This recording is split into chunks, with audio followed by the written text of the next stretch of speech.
All right, here's audience member number 1 and audience member number 2, and he will be filming today. All right, the 2 sisters. Looking up into the distance, you can see them. The beautiful mountain peaks watching over our coast, the sun illuminating them through the day, and the moon casting a spotlight upon them at night. But these 2 peaks, with their arms embraced around our city in passion and love, were not always there. The 2 mountains are commonly referred to as the Lions, but this name was given to them by the colonial settlers of this land. It was through their self-proclaimed authority and consistency that began the pattern of referring to the peaks as the Lions. The true identity of the peaks, however, the one I will be sharing today, has been brought back to life by E. Pauline Johnson, who is a poet and performer and a member of the Mohawk Nations. The story was shared to her by her friend Chief Joe Capilano, who is the leader of the Squamish Nation. He was such an amazing man, actually, that even the school that I go to is named after him. Chief Joe Capilano clarified to Pauline Johnson that the 2 peaks are not but 2 lions, but 2 sisters, twin sisters. He went on to tell Pauline Johnson the story that follows.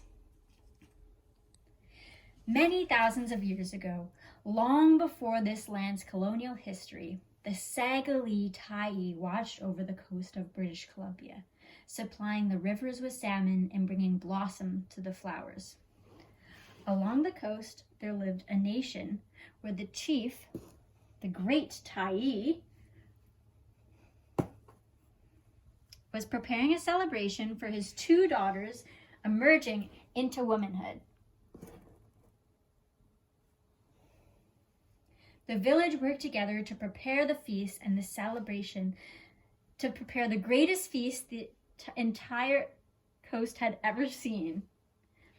Everything seemed to be perfectly aligned, but for the 2 sisters, there was something missing. Something was not quite right yet. There had been a long-standing war being taken place between the Great Tyee's Nation and the nation of the Upper Coast, a war that casted darkness and disturbed peace and quietness. A horrific war that built hatred amongst the Great Tyee's Nation and the nation of the Upper Coast. Politely, the 2 sisters approached their father. "Father," they asked, "could we ask of you a favor?" The chief lovingly responded, "Of course, my dears. What might this favor be?"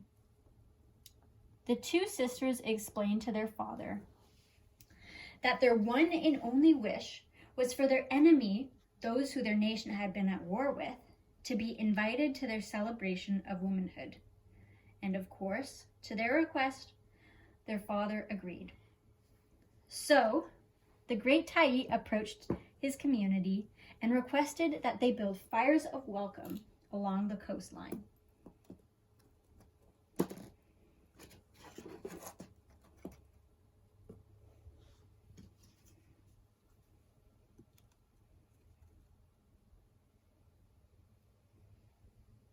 It was an invitation to join in unity for his daughter's celebration. And soon, in their canoes, the enemies brought their wives and children. They brought fish and woven blankets.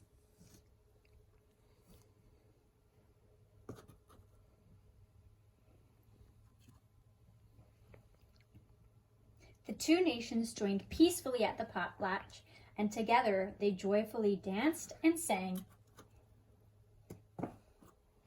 A brotherhood was formed that day between the 2 nations from either side of the coast. The war was put to rest forever. The 2 sisters had their offspring, peace and brotherhood.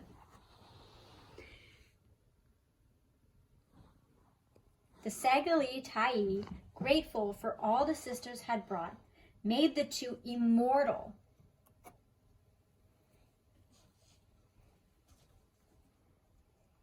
Securing their place as the 2 peaks at the top of a mountain.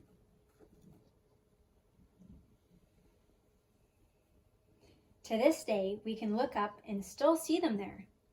And with the 2 sisters watching over us, We thank them for the peace, unity, and quietness they bring to us here on the coast.